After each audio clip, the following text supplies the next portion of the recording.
नमस्कार प्यारे बच्चों, ये है हमारी डे 46 की आकृतियाँ और कोण वाली वर्कशीट। देखते हैं इसमें क्या दिया हुआ है। इस कहानी को पढ़ें और इसके नीचे दिए गए प्रश्नों के उत्तर दें। राजू कक्षा 7 का छात्र है। वह हमेशा विद्यालय समय पर पहुंचता है। एक दिन विद्यालय जाते हुए उसने देखा कि एक बुजुर्ग व्यक्ति सड़क के किनारे खड़े थे। राजू उनके पास गया और सड़क पर बनी सफेद पट्टियों से उन्हें सड़क पार कराई। उस दिन राजू विद्यालय देर से पहुंचा, परंतु राजू के मन में अभी भी उन सफेद पट्टियों का प्रश्न चल रहा था कि उन्हें क्या कहते हैं। जब राजू कक्षा में पहुंचा तो अध्यापिका ने राजू से पूछा कि क्या बात है, तुम आज देर से कैसे पहुंचे। तब राजू ने सारी बात बताई और अपना प्रश्न भी पूछा। तब अध्यापिका ने बताया कि हमें वहाँ से सड़क पार करनी चाहिए। वहाँ जो सफ़ेद पट्टियाँ बनी होती हैं उन्हें ज़ेब्रा क्रॉसिंग कहते हैं। बच्चों, आपने देखा होगा ना, अगर रेड लाइट है उसके आगे वाइट कलर की ऐसी सड़क पे पट्टियाँ बनी होती हैं, तो जब वो रेड लाइट होती है तब हम वहाँ से जो है रोड क्रॉस कर सकते हैं। तो इन्हें क्या बोलते हैं? Zebra crossing. तो वही उसकी मैम उसे बता रही है। इन पट्टियों की विशेषता यह होती है कि इनके बीच की दूरी हमेशा समान रहती है। अध्यापिका ने सभी बच्चों से पूछा कि आप सभी सोचें कि इन रेखाओं को हम आगे तक बढ़ाएं तो क्या ये कभी मिलेंगी। देखो, अगर मान लो ये सफ़ेद पट्टी है, जेब्रा क्रॉसिंग है, क्या हम इनको आगे तक बढ़ाएं तो क्या ये कभी मिल पाएंगी? नहीं मिल पाएंगी, क्योंकि इनके बीच की हमेशा ये दूरी जो है ये बनी रहेगी और ये समान दूरी होती है हमेशा। अगर ये 5 सेंटीमीटर है तो ये भी 5 सेंटीमीटर ही होगी। अगर इन रेखाओं को हम आगे तक बढ़ाएंगे तो ये कभी नहीं मिलेगी। तो इस तरीके की जो रेखाएं होती हैं इनको हम क्या बोलते हैं बच्चों? पैरेलल लाइंस या फिर समांतर रेखाएं कहते हैं। जैसे आप अपनी टेबल के दोनों ही किनारे देखो, टेबल ऐसे होती है ना, अगर आपने ध्यान दिया हो तो ये जो है ये किनारे ये एक दूसरे के समांतर हैं।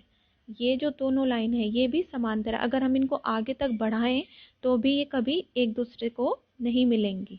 तो ये कैसी लाइनें होती हैं बच्चों? समांतर रेखाएं। तो इसी पर आधारित आपको प्रश्न दिए गए हैं। क्या आपने कभी किसी की मदद की है तो हाँ, नहीं की है तो नहीं। ये आपके ऊपर है। दूसरा है, आप अपने आसपास और कहाँ कहाँ समांतर रेखाओं को देख पाते हैं। देखो, आपने रेल की पटड़ी देखी होगी ना, ऐसे। तो ये दोनों जो है रेल के ट्रैक होते हैं, इसको हिंदी में पटरी कहते हैं। ये कभी नहीं मिलती। क्रिकेट की किल्ली ऐसे लगाई जाती है ना, ये स्टंप होते हैं, ये भी पैरेलल ही समांतर ही लगते हैं। इनके बीच की जो दूरी होती है ना, जितनी दूरी छोड़कर ही लगाए जाते हैं, ये समांतर दूरी होती है। क्या दो समांतर और स्केल स्केल आपने देखा है, अगर आप यहाँ से लाइन खींचेंगे और एक यहाँ से लाइन खींचेंगे तो वो हमेशा समांतर होगी। किताब के किनारे किताब के किनारे ऐसे होते हैं, ये देखो, ये हमेशा समांतर होते हैं। रेसिंग ट्रैक, जो भागने के लिए ट्रैक बनाया जाता है, ऐसे वो भी इनके बीच जो दूरी होती है वो समांतर होती है। ठीक है। क्या दो समांतर रेखाओं के प्रत्येक बिंदु पर दूरी समान होती है? हाँ। अगर समान नहीं होती तो वो मिल भी सकती थी, लेकिन ये जरूर होना चाहिए कि अगर दो समांतर रेखाएं हैं तो उनके बीच की दूरी हमेशा समान होगी। आप अपने घर या विद्यालय में दिख रही समांतर रेखाओं को बनाएं। तो आप समांतर रेखाओं को बनाइए। अगर आपको कहीं पर भी दिख रहा है, रेल की पटड़ी बना सकते हैं, या विद्यालय में दीवार हो गई, कमरे की दीवार, वो बना सकते हैं, या मेज को बना सकते हैं, अपनी बेंच को बना सकते हैं, स्केल बना सकते हैं। विद्यालय में आपको स्केल दिखता है, ये आपकी चॉइस के ऊपर है। 4th क्वेश्चन, आगे पढ़ते हैं। नीचे दी गई गणित आकृतियों के नाम लिखें।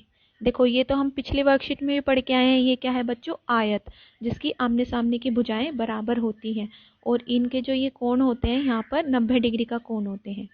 ये देखो, ये है समांतर चतुर्भुज। अगर हम इसके और बढ़ाएंगे, ये जो इसके आमने सामने की भुजाएं समांतर होती हैं, पैरेलल होती हैं, जो अभी हमने पढ़ी है। ये त्रिभुज है, इससे भी आप सब लोग परिचित हैं। ये देखो, ये क्या है? समचतुर्भुज। इसके जो है ये कोण 90 डिग्री के होते हैं। ठीक है। ये समचतुर्भुज है और इसकी सारी भुजाएं बराबर होती हैं। ये देखो, ये है पंचभुज, क्योंकि इसकी 5 भुजाएं हैं, 1 2 3 4 5। ये है अष्टभुज, 1 2 3 4 5 6 7 8। 8 भुजाएं हैं इसकी, इसको क्या बोलते हैं? अष्टभुज। ये देखो शंकु, आपने बर्थडे कैप देखी होगी, या ट्रैफिक सिग्नल में जब बीच में ये रखा रहता है, इस तरीके का कोई बोर्ड रखा रहता है, इसको ये भी कोनिकल शेप का होता है। या आपने आइसक्रीम खाई होगी तो वो भी कोनिकल शेप की होती है, इसको क्या बोलते हैं? शंकु। अगला है बेलन। इसको इंग्लिश में सिलेंडर कहते हैं, लेकिन हिंदी में क्या बोलते हैं इसको? बेलन। ये एक 3D शेप है।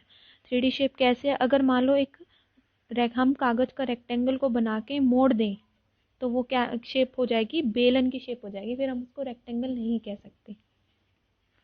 ये है घनाभ। घनाभ जैसे आपका कमरा है, अगर कोई कमरा चौड़ा, ज़्यादा चौड़ा है और कम लंबा है तो हम उसको बोलेंगे घनाभ की आकृति का है वो। लेकिन अगर वो हर तरीके से लंबाई, चौड़ाई और ऊंचाई उसकी समान हो तो वो क्या हो जाती है बच्चों? घन। और ये होता है घनाभ। घनाभ में लंबाई, चौड़ाई और ऊंचाई में फर्क होता है, लेकिन घन की जो होती है लंबाई, चौड़ाई और ऊंचाई तीनों समान होती है। 2D और 3D आकृतियों के अंतर के बारे में ज़रूर पूछें और बताएं। देखो, हम 2D को ऐसे कह सकते हैं सरल भाषा में, 2D वो शेप होती है जिसको हम एक पेपर पर, कागज पर ड्रॉ कर सकते हैं, बना सकते हैं। उसमें सिर्फ हम लंबाई और चौड़ाई ही दिखाएंगे। लेकिन 3D आकृति वो होती है जो हम असल लाइफ में देखते हैं, जिसमें ऊंचाई भी होती है, लंबाई भी होती है और चौड़ाई भी होती है। ठीक है? जैसे अगर हम एक वर्ग की बात करें, वर्ग एक 2D आकृति है, स्क्वायर जिसको हम बोलते हैं। लेकिन हम एक घन की बात करें, ये एक 3D है। देखो, इसमें सिर्फ लंबाई और चौड़ाई होगी, लेकिन इसमें लंबाई भी है, चौड़ाई भी है और ऊंचाई भी। आपका जो कमरा है वो क्या है? एक घन या घनाभ की आकृति का है, 3D है कि जिसको हम देख पा रहे हैं। लेकिन एक वर्ग है, वर्ग एक आकृति है जिसको हम पेज पर बना सकते हैं। ठीक है? Thank you.